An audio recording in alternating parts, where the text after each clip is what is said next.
Stars are starting to make their way into Air Canada Centre, including the king himself, LeBron James, set to play in the All-Star game for the 12th straight year, all as a starter. Well, in the history of the NBA, only 3 teams have won 40 straight home games. 95-96, it was the Orlando Magic who strung together 40 straight behind Shaq and Penny Hardaway. The current Golden State Warriors, of course, sit at 42, and they're trying to catch the 95-96 Chicago Bulls, who had 44 straight back in the day. David Aldridge sat down with the Dubs trio of All-Stars. So I have to share something with you. Somebody was talking to me on the ride in today, and they said, who do you think's going to win the championship this year? And I said, Golden State. And they said, well, why? And I said, okay, they've lost 4 times in 51 games. What makes you think they'll lose 4 times in 7 games? So I wonder, I mean, that's me being on the outside. How do you keep from having that thought process into your head before the playoffs start? We do a great job as a team of really preaching stay in the moment. We get questions about we're going to chase the Bulls record or the challenge of repeating, going back to back. All that stuff we can't answer right now. Our job every single night is to go out and focus on how we're going to get better for those moments, but you can't fast forward to the end of the year. And just like last year, we had some things that we learned and some lessons that helped us win a championship last year, especially deep into the season as the games got more intense and more playoff atmosphere like. So same thing this year. We're a different team, and we have to learn what it's like to play our best this year. Do you think that streak at the beginning of the season was beneficial in the sense that there was no easing into the season? I mean, you guys from jump, the attention's been on you all year. Can they break this 33 games? And now can they break 72? And can they repeat? So you had to just kind of jump right into championship mode right away. 100%. That's a great way to put it. Maybe around win 10, 11. Yeah. You understand how well you're playing and finding different ways to win and kind of gelling pretty quick. But then, like you said, there's a lot of media attention. There's a lot of, I wouldn't call it pressure, but just expectation of what's next for this team and this and that. And we had to just really try to, as much as we can, block it out and just play basketball and enjoy what we were doing for as long as that streak lasted. So definitely heightened the entire senses of the entire team as we started the season, and nothing should face us as we go through. There should be no situation or moment or environment that's too crazy for us. Having been through what we've been through. Was it almost good that you guys got off to that great start? Not so much because you won games, but because the heat was on you right away, the attention was on you right away, and you had to kind of get into finals mode right away. It was good because it was all that doubt. Everybody's like, oh, they're not this, they're not lucky. That. Exactly. Everybody, that was the word being used. They were lucky. And to get off to that start, it kind of got everybody off of us in that sense, because if you're hearing that, it's human nature. If you're hearing that and then you get off to a shaky start, you may start to believe that. And so to get off to the start that we got off, I think it definitely it backed everybody up with the lucky word.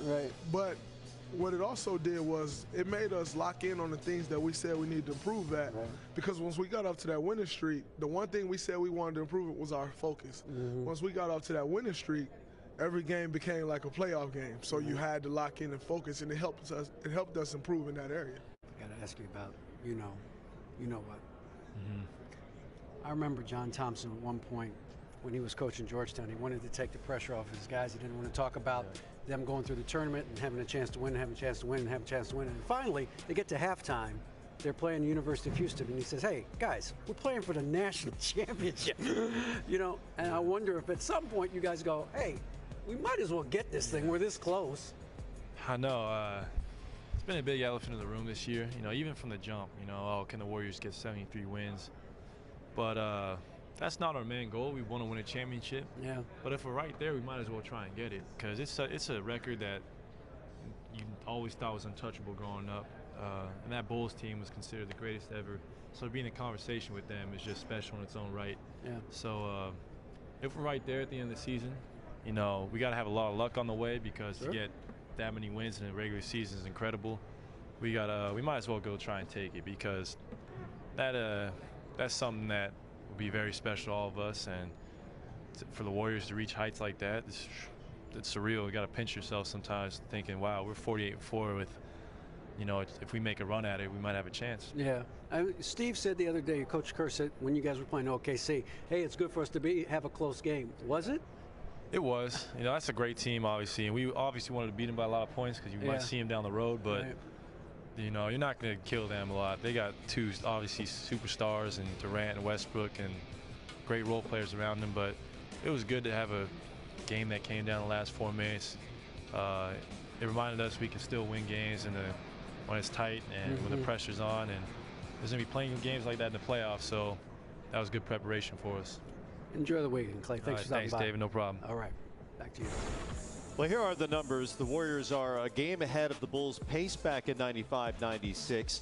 That Chicago team went 25-5 over its final 30 games. If the Warriors do that, they set a new record for regular season wins, Rick. And it occurred to me about a week or so ago that I think they're going to do this, because I've yet to see a team solve that puzzle. Assuming some health, I don't know that I see more than 5 losses. Right, assuming the health is the key point.